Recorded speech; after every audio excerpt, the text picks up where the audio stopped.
conversation real fast in front of our church. So just for starters, like, how did you get involved in the occult in Wiccan?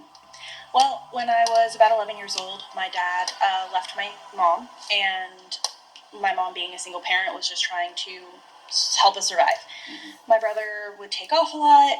My mom wasn't around because she was working, and I was ripe for the picking of an older gentleman who was a coven master, and he introduced me to this idea of a place where I could have family, and I could have power, and I could have all these things that I was looking for, and I went right for it. Yeah, so there's like an emptiness inside of you that they wanted to fill. Absolutely, and I went right for it. So powerful. So just so people are on the same page, what is a coven? A coven is a group of people, men and women both, who all gather for the same purpose, and that is to worship a god or goddess or deity, entity, etc., something that is not the God that we know to be the true living God. Wow. Yeah, so I love this because I don't love this, but I think this is so pertinent to us, that everything in the demonic realm, everything in the Christian realm has an opposite side. It is the upside down. Welcome to the Upside Down series. So it is the upside down. So is it true, like I would describe a coven as the opposite of a church? Absolutely. It's kind of the same thing, but it's the opposite. Yes, exactly. It is the upside down. And you have a coven master who leads your coven, and then a lot of times there's a male and a female in that world, whereas we have a preacher or a pastor, and then their wife is usually with them, helping them lead the church. And in the same way, that's what a coven has. Yeah, so it's very similar. So how old were you when this all started happening? I was 11.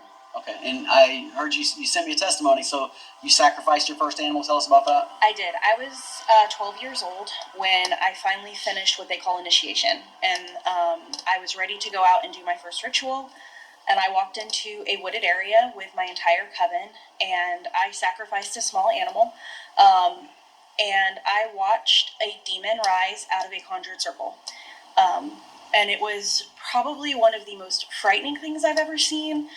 But at the time, it showed me that I really could have everything they told me that I could have. I just didn't realize what it would cost me at that point. Wow. So would you say, like in that kind of setting, again, the upside down, so in Christianity we say you surrender yourself to God. Is that like an initiation where you surrender yourself to demonic type spirits? Or?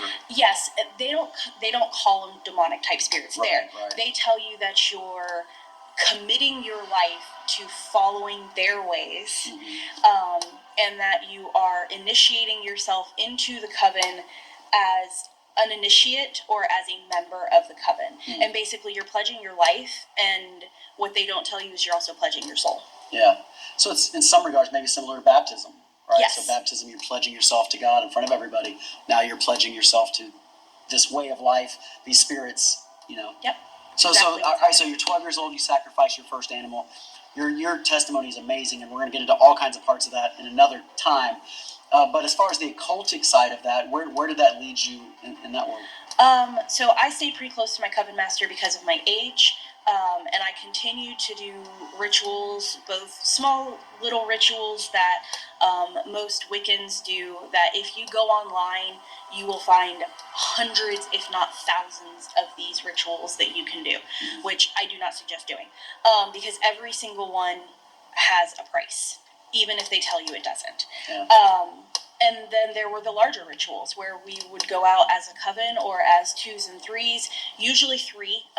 3 was a powerful number in that world. And we would conjure spirits, and we would conjure demons, and we would conjure, these entities to do what we wanted them to do. And a lot of times they would do what we wanted them to do, but there was always a price. And the price was usually something very evil. It was blood. It was other things that you're sacrificing of yourself to get what you want in return. Did you ever curse people and things like that? Yes. Was that something that went on? Yes. You will hear, I always chuckle at this, modern day Wiccans tell you that they don't curse people, they follow the law of 3, which is whatever you put out comes back to you threefold, or do as thou wilt, but harm thee none. Those things are not practiced amongst the original old-time pagans and witches and warlocks. Cursing is very, very normal in that world. And they are mean, and they are cruel, and they are looking to hurt anybody and everybody they can. And they have no qualms about sending a demonic spirit after somebody who they feel has wronged them. Yeah, yeah. So interesting. So we got all these kids nowadays. Like you said, you can Google what's the word, rituals or spells. Spells. You can Google spells. Absolutely. You can Google rituals and find thousands of them. Many people do that kind of thing innocently. What would you say to that? There's nothing innocent about it. Anytime you do a spell or a ritual, even if you think, oh, it's, for good luck, or it's for prosperity, it's for this, there's always a price. There's something you're giving of yourself, even if you don't realize it. There is a spirit attached to that spell. When you light that candle, when you mess with that herb, there is a spirit attached to it, and it's not a good spirit. We're not talking about the Holy Spirit. We're talking about evil spirits, demonic spirits that are attached to it. And it's worming its way inside of you, and it's worming its way inside of your soul, and it's creating strongholds, and it's going to start affecting you. And the more you do, the more attached it's getting. Right. We use the word open doors a lot for those kind of things. And so it might seem innocent on the outside. We're going to talk about this during this series. But we open these doors that might seem innocent, but they actually can expose ourselves to some really powerful forces. Absolutely. That can really cause a lot of harm. Absolutely, they can. Yeah. So do you want to talk any more about any of that kind of stuff? I'll tell you, a lot of people don't believe in the spiritual realm. They don't believe in demons. They don't believe in the demonic. And I have firsthand experience in this thing. Yeah. And I had. For 12 years, I was immersed in a world of evil. I actually have scars on one of my hips from where I messed up a ritual and was physically dragged through the forest by a demon, and his claws actually dug into my hip and left scars. And then for any youth that are listening to this, that are watching this, even if it looks innocent, once you start, it's seductive. You start with one little thing, and all of a sudden, you're doing things you never thought you would. Yeah. And it's scary, and it gets deep, and it gets deep fast. Yeah, so and that's maybe part of the question right there, but what would you say to somebody who's dabbling in the occult, maybe even like Ouija boards or something that seems like it's not a big deal, seems like it's a little thing? What would you say to that person? Dabbling is probably more dangerous than getting into it seriously. Wow, why is that? When you get into it seriously, you do learn ways of protecting yourself from the bigger things.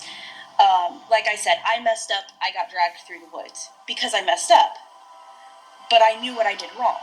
When you're dabbling, you may not know those things. You may not know how to protect yourself. So that Ouija board you're messing with, you've now just invited an evil spirit into your home, into your bedroom, into wherever you are, and now it has free reign to do pretty much whatever it wants in your house. Yeah.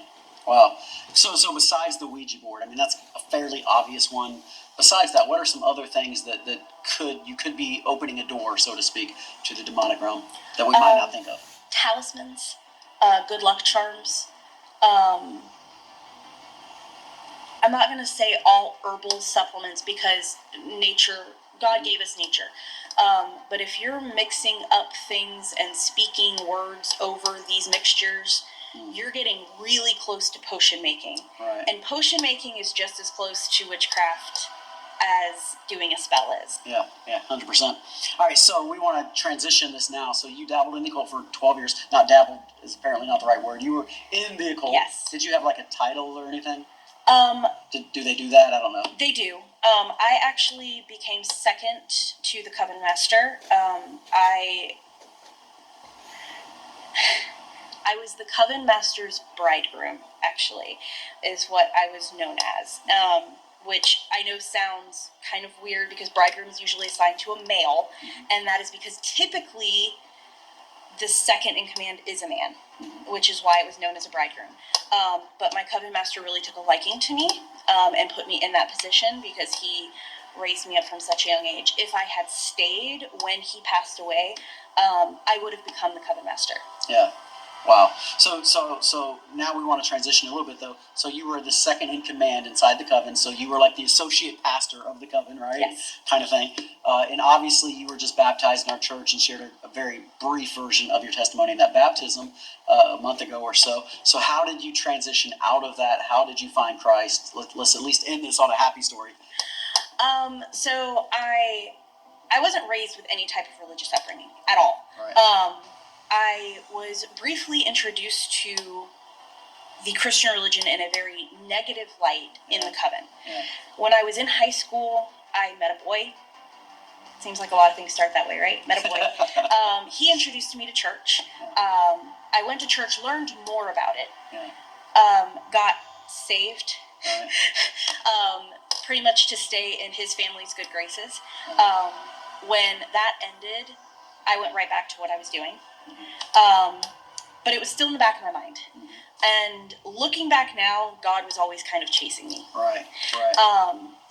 When, I don't even know if I can really tell you when my next big kind of conversion happened. It was probably when my second son was born. I realized that I didn't want the evil around my children. And I knew it was evil. And I didn't want it. So I started going to church and had what I would consider my next big saving event.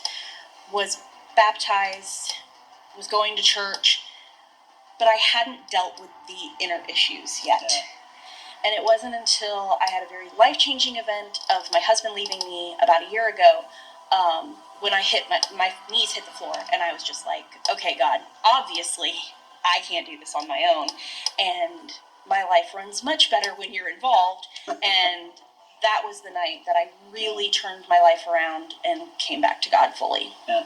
Do you feel like the emptiness that was there as an 11-year-old girl that gets brought into this is being filled and healed? Absolutely, I do. Yeah. It's taken a lot of prayer. I've gone through Sozo. I actually did the Above and Beyond deliverance this past weekend, which really helped. But yes, I do. Yeah. There's a lot of healing that's been taking place. So good, so good. So when you originally emailed, let's end with this. When you originally emailed me your testimony, one of the last lines was something like, "I want people to understand the forces that are out there that are trying to take over your children or trying to steal your children," or something like that. Let's end with that thought. There are dark forces out there, and they want you, and they want your children, and they're seductive, and they will do anything to get you. And if you are not so close to God that people can't discern the difference between you and him, they're gonna get you. Wow. So powerful, so powerful. So we are going to talk about this all month long. This is going to be amazing. And let's dive deep into this Upside Down series as we talk about the spiritual world behind the natural world that we can see. Thank you so much for watching this.